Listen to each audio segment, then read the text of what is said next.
공급 시기는 출제 1순위라고 생각하시면 출제 1, 2순위 같아요. 공급 시기는 반드시 알고 계셔야 될 게 우리 시험만 중요한 게 아니라 실제 우리가 부가가치세에서 이 공급 시기 모르면 가산세라는 거 두드려 맞아요. 그게 어마어마하거든요, 금액이. 좋은 말 할 때 여주세요. 보시면 자, 공급 시기는 말 그대로 우리가 회계로 따지면 수익을 어느 년도에 수익으로 볼 거냐라고 생각하시면 돼요. 알죠? 근데 우리 부가가치세는 수익을 잡는 게 아니라 어느 년도에 세금으로 때릴 거냐 그 말이에요. 알죠? 그러니까 세금 계산서를 발급하는 시기이기 때문에 요날 원칙적으로 발급하지 않으면 가산세라는 걸 나중에 세무이급 때 배우실 거거든요, 여러분들. 알죠? 자, 보시죠. 자, 우리 간주 공급인데 우리 간주 공급의 공급 시기는 그냥 외우시는 게 아니라 틀 잡고 외우시면 돼요. 어떻게 외우신다냐면 간주 공급으로 보는 그 사건 발생일이에요. 이렇게 외우시는 게 좋아요. 그냥 외우시는 게 아니라 보시면 우리 저번에 폐업시 잔존재화 했죠. 기억나세요, 여러분들? 네, 그때 뭐라고 했냐면 우리가 폐업시 남아있는 재화는 너한테 처분한 것으로 볼게. 했죠? 그럼 폐업하는 때 재화를 처분한 것으로 간주했죠. 그래서 얘는 폐업일이에요. 조심하실 게 시험에 어떻게 장난을 치냐면 우리가 폐업 신고는 다음 달 25일까지 해야 되거든요. 폐업한 날로부터 다음 달 25일까지 해야 되거든요. 폐업 신고일이랑 장난을 쳐요. 그렇죠? 폐업하는 날 간주 공급으로 봤으니까 폐업일인 거예요. 이거는 시험에 진짜 많이 했어요. 조심 꼭 하세요, 이거. 자, 그 다음에 사업상 증여는 우리가 거래처한테 매입세 공제 받아놓고 공짜로 준 거 있죠, 여러분들. 그러면 거래처한테 공짜로 줄 때 거래처한테 처분한 것으로 간주했잖아요. 알죠? 그래서 여기는 증여라는 말의 핵심. 알죠? 자, 그 다음에 판매 목적 타사업장 반출은 반출이라는 말 보이시죠? 반출이 여러분들 그 출고거든, 출고? 반출. 그래서 얘는 반출하는 때라고 알고 계시면 되겠고, 정확한 거 세무 2급 때 배우실 거예요, 여러분들, 이거는. 자, 그 다음에 여기 있죠, 우리 그 뭐였었냐면 개인적 공급이 그 청소기 매입세 공제 받아놓고 그 사장님이 자기 집 청소하는 데 썼을 때 있었죠. 그 다음에 또 면세사업 전용은 뭐가 있었냐면 당초에 매입세 공제 받아놓고 그 기계장치를 시내버스 정비하는 용도 썼을 때. 그래서 여기 있죠, 해당 재화를 사용 소비하는 때 이렇게 돼 있어요. 청소기 쓴 때, 아니면 시내버스 정비하는 용도로 썼을 때, 이렇게 출퇴근 용도로 썼을 때, 쌈모님 모시는 용도로 썼을 때 처분한 것으로 간주. 이렇게 틀 잡고 외우시는 거지. 다 외우면 머리 터져요, 여러분들. 자, 그 다음에 이제 여기 재화의 공급 시기. 방금 했던 공급 시기는 간주 공급만 봤던 거고요. 알죠? 나머지 보실게요. 힘내세요. 저 오늘 오면서 많이 불안했어요. 오늘 여러분들이 얼마나 힘드실까 막. 이제 한 30분 정도 지나시면 눈에 흰자가 많이 보일 텐데 주무시진 않을까? 이렇게. 자, 보시죠. 자, 세금 계산서를 발급하는 시기인데 뭐냐면 우리가 재화의 공급 시기예요. 우리가 재화는 여기 동산 있죠. 근데 시험에는 동산이라고 안 내고요. 재화의 이동이 필요한 재화 이렇게 돼 있어요. 알죠? 이거는 어디랑 같이 간다라고 생각하시면 되냐면 획에 따라가요. 인도일이에요, 인도일. 알죠? 근데 재화의 이동이 필요하지 않다라는 건 부동산이고요. 시험에는 부동산이라고 절대 출제하지 않아요. 알죠? 제가 가로 쓴 건 이해용이지 암기용은 법문구 그대로 내거든요. 그죠?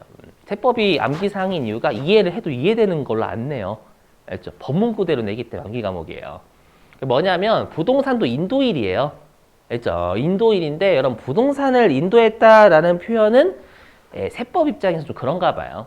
알죠? 인도하려면 여러분 이렇게 줘야 되잖아요. 맞죠? 근데 부동산을 인도하면 여러분 거의 신문에 나올걸요? 뽑아서 죄송해요. 이해되시겠죠?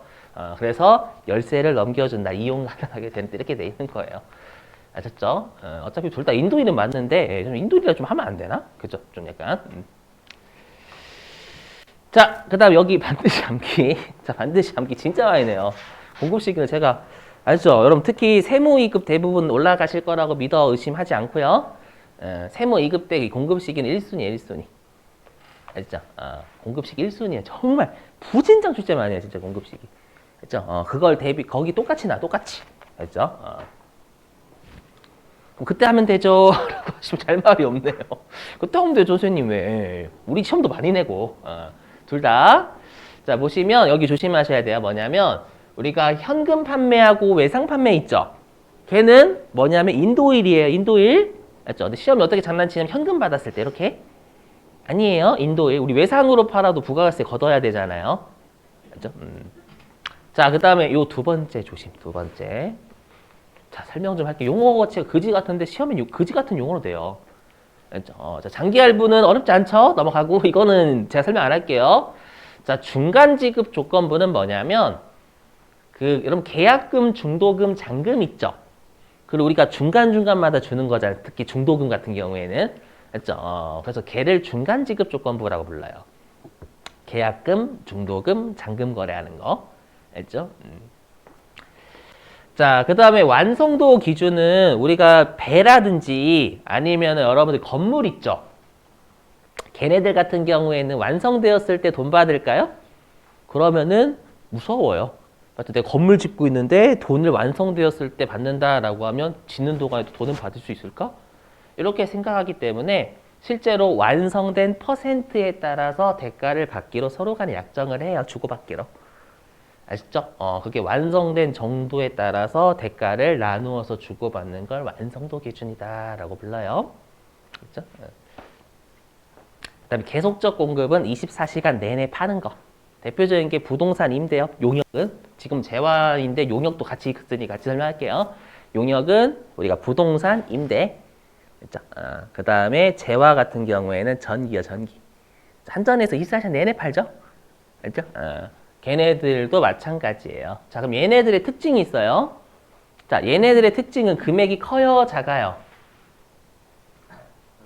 더럽게 커요, 여러분들. 맞죠? 장기 할부 많이 크고 중간 계약금, 중도금, 잔금 많이 크죠? 맞죠? 얼마나 크면 그 나눠서 받겠어. 맞죠? 금액이 10만 원이제 계약금 제가 10,000원 드릴 거고요. 이러면 두드려 맞죠, 여러분들? 그다음 완성도 기준 건설업, 조선업, 항공기 이런 애들 비싸잖아요. 그럼 얘네들을 만약에 공급 시기를 인도일로 보잖아요. 그러면 세금 폭탄 나와요, 폭탄. 알죠?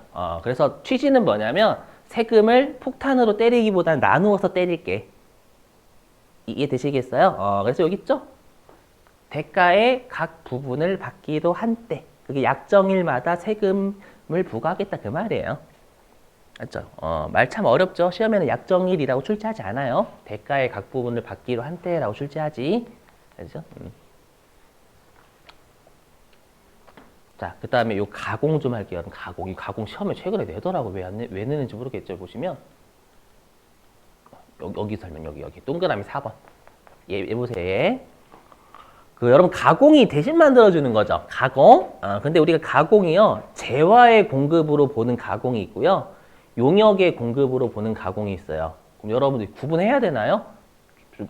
제가 왜 얘기했어요? 시험에 내니까 구분해야죠. 재화랑 용역은 꼭 구분하셔야 돼요, 여러분들. 뭐냐면, 자, 여러분들이 가공하는 업체고요. 옷을 만드신 업체, 옷을 단지 만들어주신 업체. 그리고 저는 여러분들한테 옷 좀 만들어주세요 라고 의뢰하는 업체요. 자, 근데 제가 여러분들한테 옷감을 안 드리거나 옷감을 일부만 드린 거예요. 그리고 여러분들 만들어주세요 라고 한 거예요. 이해되세요? 그러면 여러분들은 제 옷감을 받으셨거나 못 받으신 거잖아요. 일부만 받았죠. 그러면 옷감을 여러분들이 가지고 있는 옷감을 덧대가지고 저한테 옷을 넘겨주시는 거죠, 이번에는. 왜냐면 여러분들이 옷감도 여러분들이 부담하셨잖아요. 이해되시겠어요? 무슨 말인지? 아니, 제가 여러분들한테 옷감을 안 드리거나 옷감을 일부 드린 거예요. 알죠? 그럼 여러분들의 일부 그 옷감 같은 걸 덧대가지고 옷을 저한테 넘겨주시는 거잖아요. 이땐 재화의 공급으로 봐요. 여기 있죠? 제 자재의 일부를 부담하면 그건 완성품을 넘긴 걸로 봐요. 부가가치세에서는. 알죠? 근데 만약에 제가 여러분들한테 옷감을 다 드렸어. 모든 걸 다 드렸어. 여러분들한테 만들어만 주세요라고 한 거예요. 그렇죠? 그때는 여러분들이 만드는 행위만 하신 거잖아요. 그렇죠? 그래서 자재를 전혀 부담하지 않으면 용역의 공급으로 봐요. 그렇죠? 이렇게 출제를 안 하면 모르겠는데 해요. 좀 이따 그 문제 풀 거고.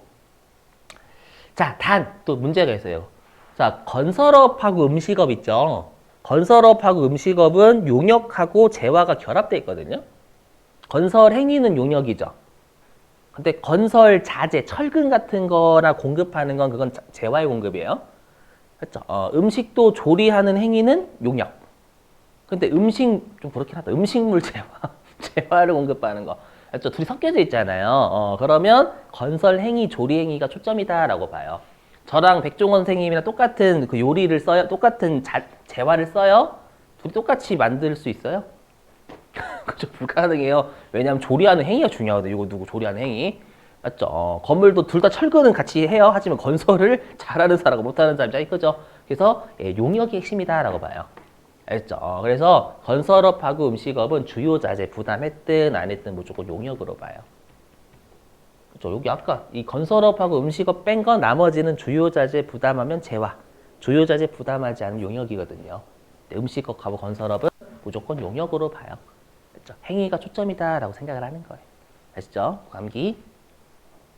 더 잘못하지 않았죠? 제일 힘든 게 세법 이론할 때 제일 힘든 것 같아요, 진짜로. 재미도 없고 여러분이 고통스러워 하시고. 자, 그래서 해야죠. 멋쩍겠어요. 자, 보시면 그리고 재경관리사 여러분들 이제 물론 세무 2급도 5표시지만 재경관리사 자격증 있으면 진짜 취업 잘 되거든요. 그럼 재경관리사 only 이론이에요, 여러분들. 그럼 그때 버티셔야 돼 많이. 했죠. 그리고 세법을 아예 별도로 하나로 봐요. 원가회계, 재무회계, 세법 이렇게 세 가지로 나뉘어져 있어요. 얘네들 각각 보는 거예요. 어느 시간에는 한꺼번에 보는 게 아니라 우리가 첫 교시에는 재무회계 보고 갑자기 다른 교시 들어와가지고 원가회계 보고 그럼 또 다른 교시에 세법 보고. 알죠? 근데 꽈락이 있어요. 꽈락 뭔지 아시죠? 이거 했었나 어저께? 안 했죠? 꽈락이라는 게 뭔지 아시죠, 여러분들? 내가 만약에 평균이 그 재경관리사가 70점이거든요. 그렇죠? 근데 내가 재무회계하고 원가회계는 100점 맞았어요. 근데 세법을 60점 맞았어요. 그럼 탈락이에요. 왜냐면 70점 미만이면 꽈락 어느 한 과목이라도 70점 아래로 가면 꽈락이거든요. 그렇죠? 근데 세법에서 꽈락 많이 나요, 진짜로. 그렇죠? 그렇기 때문에 좀 알고 계시길.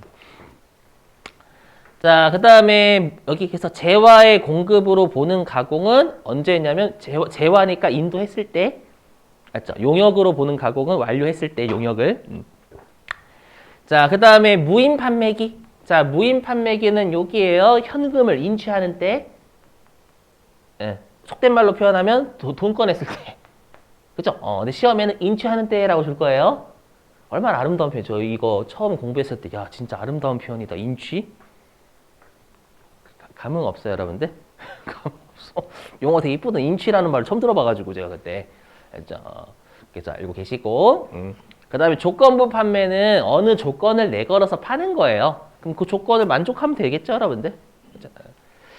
자, 그 다음에 기한부 판매는 야, 기한이 좀 요 날이 지나면 그때 팔게. 맞죠? 하면 그 기한이 경과하면 되는 거예요. 됐죠, 이렇게? 자, 그 다음에 수출 같은 경우에는 이미 했었죠. 선적일, 우리. 선적일인데, 선적일 이전에 우리가 원화로 환전할 때가 있어요. 상대방이 계약금 먼저 줄 때 있거든요. 거래를 워낙 많이 하다 보면. 그렇죠? 그때는 환가가 뭐냐? 환전이에요, 환전. 그렇죠? 선적일 이전에 원화로 환전하면 우리나라 돈으로 더 명확하죠. 선적하기 전에 우리나라 돈 받았으니까. 환전했다라는 게 우리나라 돈으로 바꾼 거예요. 그때는 환전일로 가는 거예요, 환전일. 자, 수익까지만 하고 좀 쉴게요. 수익까지만. 자, 일단 여러분들 우리가 수입은 누구를 공급자로 봐요? 세관장. 조심하셔야 된다. 메인 매출점 입력에서 재화의 수입 나오면 공급자는 외국에 있는 놈이 아니라 세관장에 있는 세관 거라 된다라는 거 되게 중요했었죠. 그죠? 그거 좀 기억하시고. 그랬을 때 여러분 세관장이 하는 일은 뭐냐면 세관장은 원래 관세법에 따라서 관세 징수하는 분이에요. 알죠? 징수하는데 부가가치세를 안 내려고 하니까 세관장을 공급자로 봐서 부가가치세를 2차로 징수하는 거예요. 알죠? 그럼 뭐냐면 세관장한테 내가 물건을 수입하잖아요. 그럼 그 물건의 수량이라든지 중량이라든지 단가라든지 이런 것들을 신고 다 해야 되거든요. 알죠? 적정하지 않으면 다시 이제 안 돼요. 못 들여와요. 알죠? 그럼 세관장한테 적정하게 신고를 했으면 그거 허가를 해줘요. 그래서 수입 신고를 허가받은 날. 수리일. 이렇게 가요. 자, 그럼 관련된 문제 풀고 쉴게요.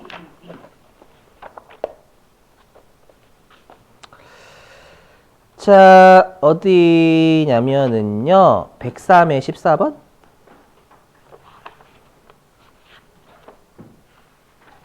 아, 여기 있네. 320페이지. 320.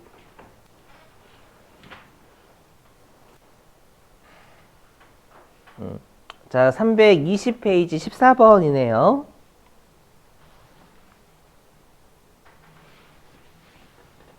입력 좀 부탁드려. 아, 입력이래. 뭔 소리야.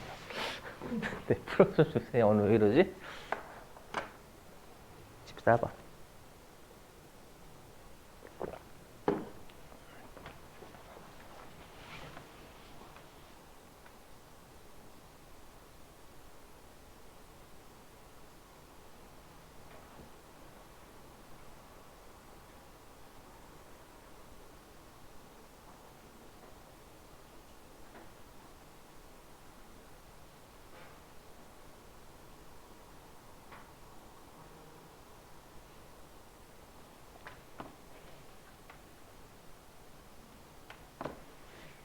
몇 번일까요? 그것도 4번이죠. 폐 없이 잔존재와 간주 공급이잖아요. 맞죠? 간주 공급이 발생하는 날이니까 요거는 폐 없이 잔존재, 폐업하는 날이겠죠. 가끔씩 동그라미 3번 물어보시더라고요. 뭐냐면 여기서 조건부 판매 들어오잖아요. 조건부니까 요거 조건 만족하는 날이지 기한 아니지 않나요? 맞죠, 여러분들? 이 질문 하시는데 반환이잖아요. 반환이 반품이라고 생각하시면 돼요. 우리가 반품 조건이면 우리가 기한이 지난 반품할 수 있어요, 없어요? 못하죠. 그래서 여기 기한이 지나라는 표현이 들어온 거예요. 조건부 판매에서 반품 같은 경우에는. 이해되세요? 무슨 말인지? 네. 자, 10분 쉬셨다가요. 10분 쉬었다가 좀만 참으세요, 여러분. 한 40분 정도만. 10분 쉬었다가 나머지 할게요, 여러분. 네, 10시 25분에 시작하죠.